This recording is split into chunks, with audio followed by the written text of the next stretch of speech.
What's up? Please ignore everything behind me because I am washing clothes and I didn't want to wait till I was finished to record this video, so bada boom bada bang, that's the background. So today I wanted to hop back into YouTubing because I haven't done it in a while, and by a while I mean probably like a year. And I go through phases where I'm like really into it and then phases where I'm like really not, and I've been like hyping myself up to record again because I really like making videos and editing videos and the whole concept of like being a YouTuber and being able to like make a living off of just like your ideas and your thoughts and your whatever, like yourself, your persona. Trying to be more consistent with YouTube this time that I'm gonna do it. And I feel like the consistency issue probably was just because I didn't really find like what my thing was, and so I'm trying something new. We're gonna do book reviews. I'm gonna try to do one review a week. So if anyone is watching this, please hold me accountable. If a week comes and you don't see a video, be like, hey girl, where's the video? And maybe I'll post. I have this week and next week videos like planned in my mind. I'm obviously just now recording this, so I don't have the other ones recorded, but I do have the book picked out that I'm going to do. So let's get started. So the book is Don't Date Rosa Santos. It's a hardcover book. I paid for this book. I bought it in the store. I saw on Twitter, because I follow a lot of book like tweeters. I don't know what the word is, but I follow a lot of writers, I guess that's the word, on YouTube. On Twitter. I see a lot about like new book releases, and I saw this book about release. It was like on one of those lists that was like new books you're gonna be excited for this fall or this summer or whatever season it came out. And as soon as I saw like the description, I was like, oh, I really want to read that book. Like I was super excited for it. The book, I think the description was something like, it's like, hold on, it might be in here because I feel like I saw it in here. It's probably on the book jacket, which I don't know where it's at. I think it's in the backseat of my car. It might be in my trunk. It also might be somewhere in my house. Or it might be in the trash, who knows? I lose things all the time and have no clue where they are. But I took the book jacket off because it was just aggravating to like tote it around. Anyways, I'm going to like talk about my experience with the book before I talk about like the actual books itself. So if you're just here for the review, you just want to know, you know, what's the book about? Did I like it? Did I not like it? I will put the time code that I get to that part of the video like on the screen, and you can just think you can click it. I'm not like tech savvy, but I'll put it in the comment because I know you can click it in the comment, but I'll also put it on the screen so you know where to scrub if you're on like your phone or something. You don't want to go to the comments, or if it doesn't work in the comments, because I don't know. I'm not tech savvy. That's not my thing.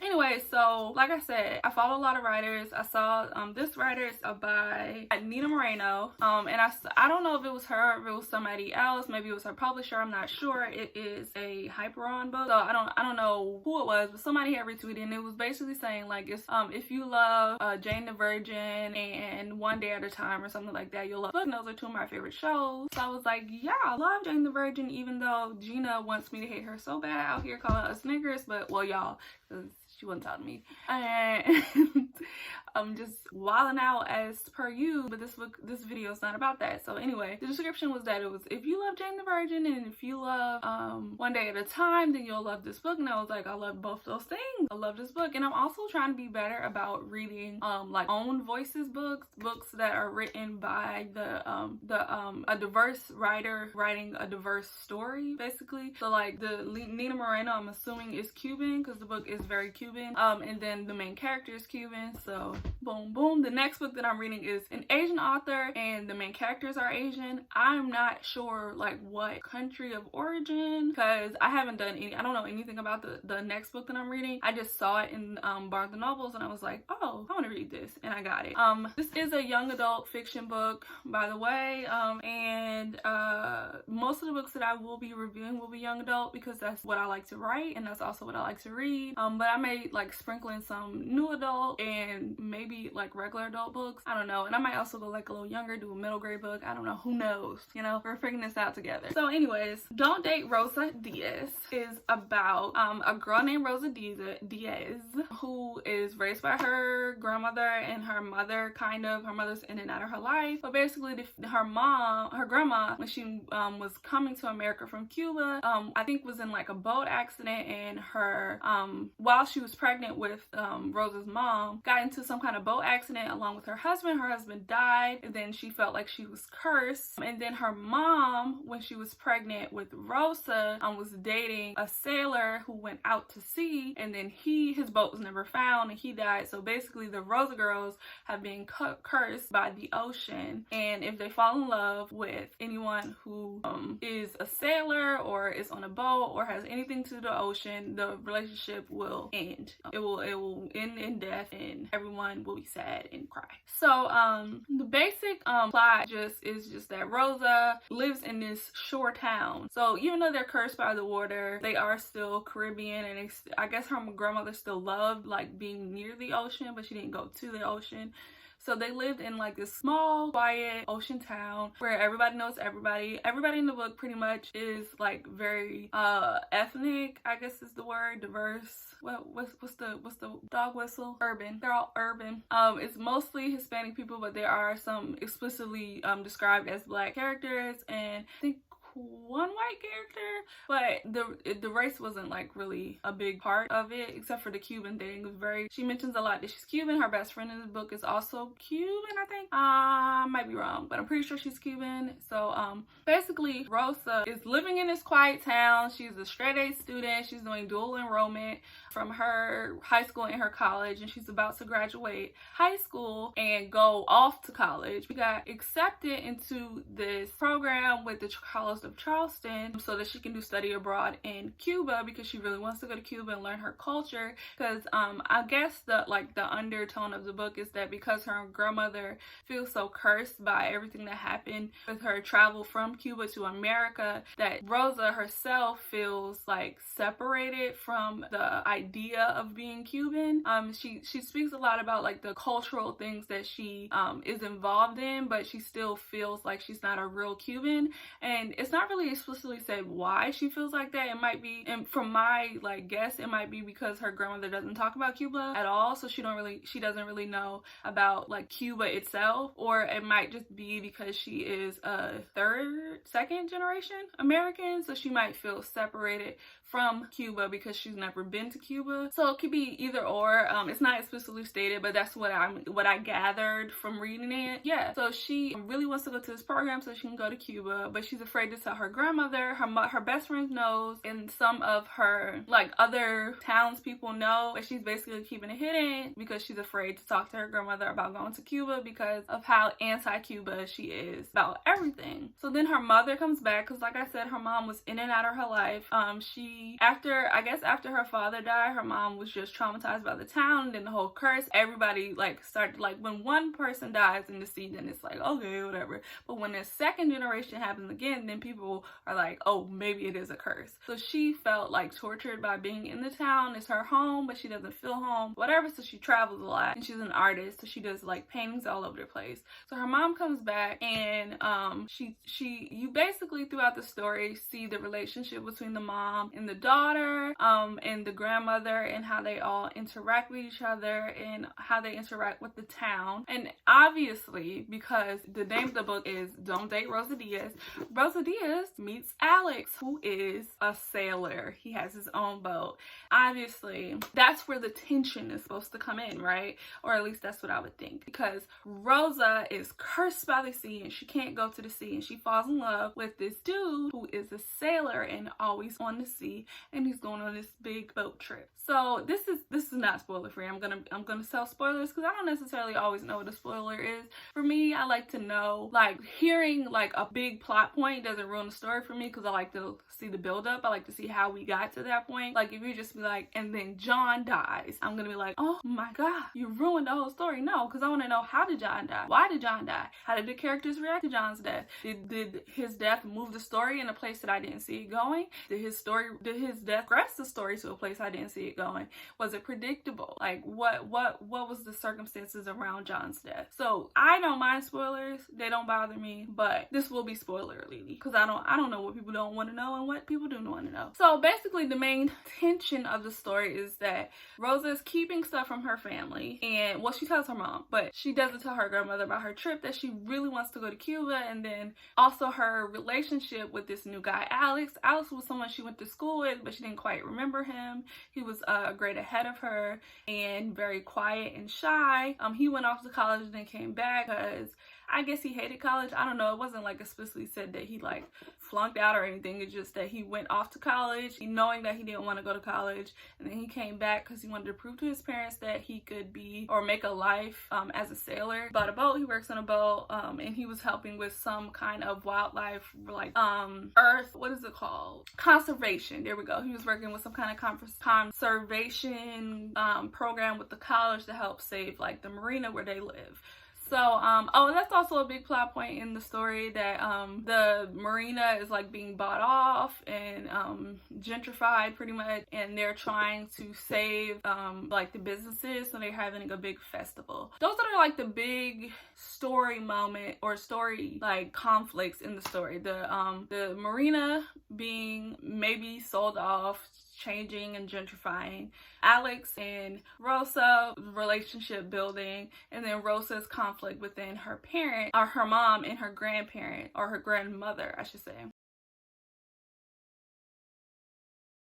These are the things that I liked about the book. I really thought that the book was really sweet. If you're looking for a book that is like really like heart-tugging, emotion-pulling, this is definitely the book for you.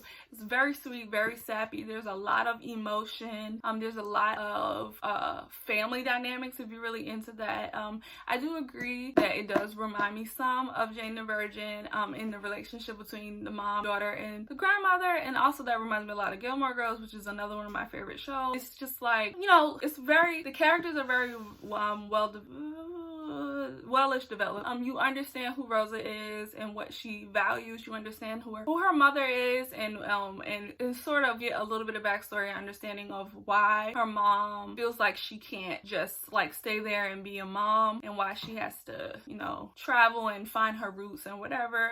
You understand the grandmother, her struggles with wanting like stability for her family, but also like longing and sadness and like heartbreak from everything that happened with Cuba and her move to America. So you see like the different generations and how their pain and how the curse has, you know, affected them. The book is not explicitly magical, but there are some magical elements. The grandmother is like a healer. The mom has like the persona of what they call the bruja, which if I'm not mistaken is like witch. So she's supposed to have like magical powers as well, but not like explicit like bippity boo magic, but just like miracles or like weird things happen around her. And then also the daughter dabbles in bruja, and she's not like explicitly like let's, you know, like I said, it's not like bippity boo magic, but it's just like if I tie the string on the door, then my wish come true, or stuff like that. I thought that was very interesting dynamic. I really like books that are magical but not really. I think that's the kind of magic that I like, where it's like, this is a regular world, but you know, sometimes some little special, little jazzy happens. It's cool. I really like the character of Alex, the love interest. I thought that he was a good love interest. I typically tend to like when the books written by women, because the male characters are more emotionally developed. I feel like women do a better job at writing men than men do at writing women. Don't really know why. It might just be because I am a woman, but I feel like a lot of times when I read books about men written by men, the male characters tend to be like a little bit emotionally stunted. But I did like the way the character like he was a good lover. Like I wasn't like, ew, why would you like him? Like I understood the appeal. I liked the relationship, how it developed, whatever. So this is the stuff I didn't like. I felt like the book didn't really have any stakes. Like, so when you think of this type of book, the name of the book is Don't Date Rosa Diaz, so you would think the focus would be on Rosa and her relationship with Alex, And I don't feel like it was. It was more about her relationship with her her grandmother and her mother, and their family aspect, which is not bad. I don't mind books like that, but that's not what I thought the book was going to be based on the title. Her relationship with Alex is a big part of the book, but it's not like the main focus. Like, they could take that relationship aspect out of the book, and I don't think that it would have affected it much. Like, they could have made Alex just her friend, and I don't think it would have affected the book much. Like, I don't think it would have took much from the book if they would have made Alex, she has a female best friend in the book. If they would have gave all of Alex's parts to that female best friend, I don't feel like it would have changed the book much. Also, the big thing about her family being cursed on the water and her being afraid to do anything that has to do with the ocean really didn't go anywhere. The first like big plot point about her going towards the water was that she had never been to the end of the marina where the actual boats and stuff were, and then she had to do a delivery, and then she went to that part of the marina and everything was fine. And she met Alex. I think that was when she first spoke to Alex, like face to face, spoke to him. She had already known him, and they had already met back up once he came back to town. But I think that was the first conversation they had, was on the marina. She was fine. Nothing really happened. It wasn't spicy. There was no electricity. I mean, like struck by lightning. Nothing happened. And then on the second one was, there's like a town lore about a golden turtle, and every year the seniors are supposed to hide the turtle and then make a map, and then whoever finds it gets to hide it next year, blah blah blah. They had lost it 10 or 15 years ago. Then one of her friends found the map, so they had to go. Apparently the turtle was on an island that was like right off the coast of where they were, so she got on Alex's boat with her friends, went over to the island, and it was supposed to be a big deal because she had literally never been on the ocean before. And they made it over there, they found the turtle, they made it back, and again, nothing happened.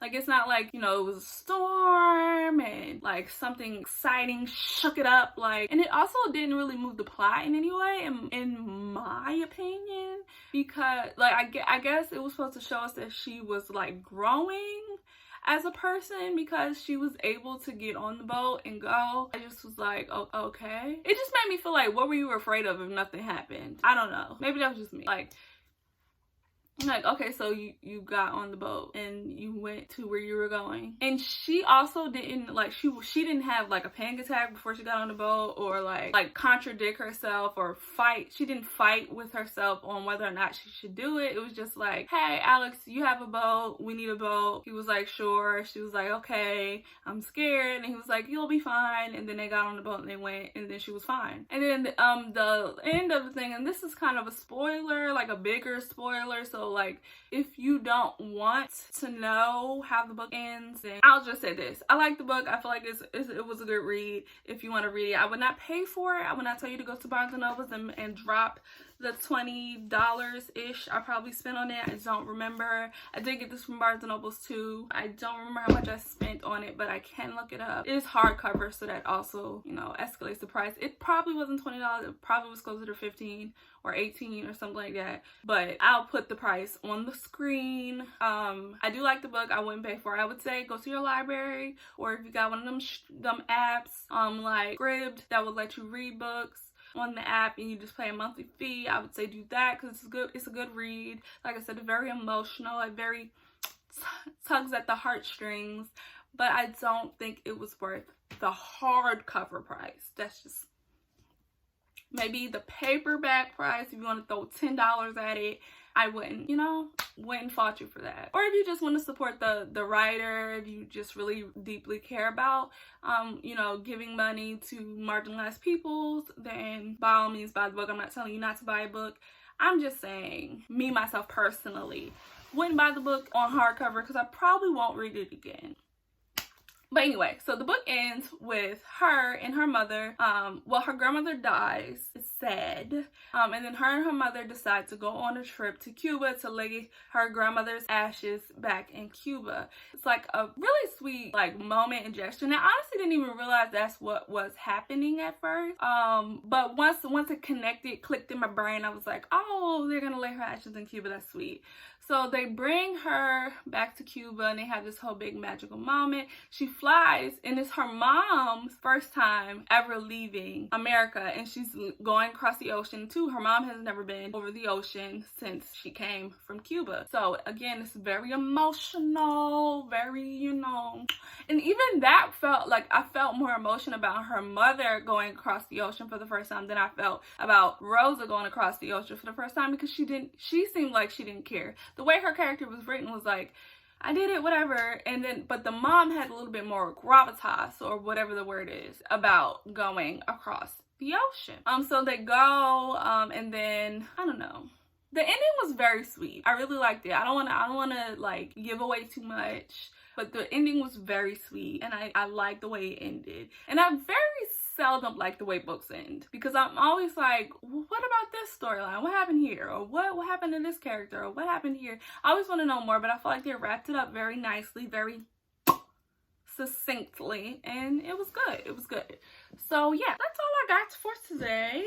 Again, the book is Don't Date Rosa Diaz by Nina Moreno. Like I said, I would suggest that you get it on a cute little streaming service or from your local library versus going out and buying the book. But however, buy the book anyway. You know, who am I? You know, wait till the paperback comes out. Paperback's not out. And I didn't get this from Barnes & Noble. I bought this on Amazon. I remember now. I bought it on Amazon, and they didn't have a paperback, so that's why I got the hardcover.